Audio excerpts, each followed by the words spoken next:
Arriving as the assault took place, Army commandos race across open fields surrounding the university as the militants ran loose inside.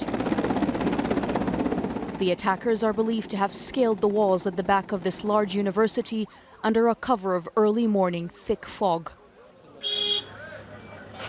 Becoming a full-scale military operation, this attack lasted for almost 3 hours.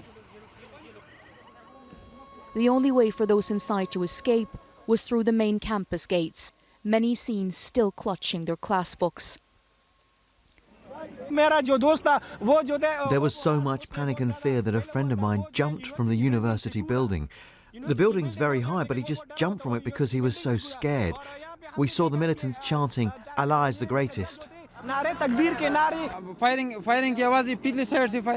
We heard firing from the back of the campus. We thought maybe some people were fighting. Then the firing increased. Then we said, "Get into the rooms, don't go out."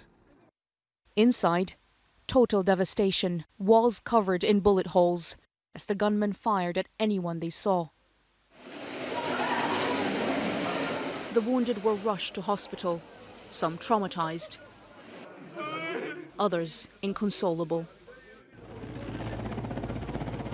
It's unclear whether the Pakistani Taliban militants are responsible for this latest violence, but the attack is reminiscent to the one they carried out in Peshawar, where they killed 132 school children more than a year ago.